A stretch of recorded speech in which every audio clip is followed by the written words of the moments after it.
The UK currently doesn't remove family groups and so on. So this has been a badly handled thing for a long time under successive governments, Conservative and Labour, in my opinion. And I do think it should be able to be scrutinised without everyone who raises a complaining eye or a concerned eye immediately being branded racist. I think it's so unhelpful to the debate. What do you think is going on here? Why has it got out of control? Why can't we run a better asylum system? What do we do about this?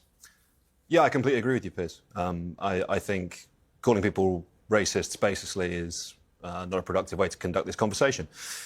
In my mind, what's going on here is a complete failure of state capacity, whether it's to process asylum claims, whether it's to build adequate housing and infrastructure for people that do arrive in the UK. Top to bottom, it is a story of state failure. In terms of addressing the small boats crisis, my proposal for addressing that is quite simple. I think you should put a processing centre in France.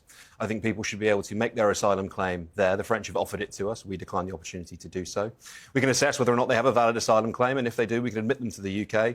They can get on, they can get a job, they can contribute to society, which I think is the ideal that all of us would like.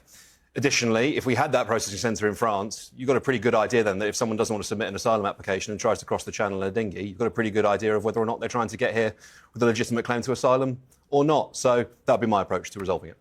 Cenk Uygur, in America, it's been very interesting watching what's happened under the Trump administration. So the big tick in the box that most people can, I think, sign up to with approval is he's pretty well shut the southern border down to illegal immigrants coming in.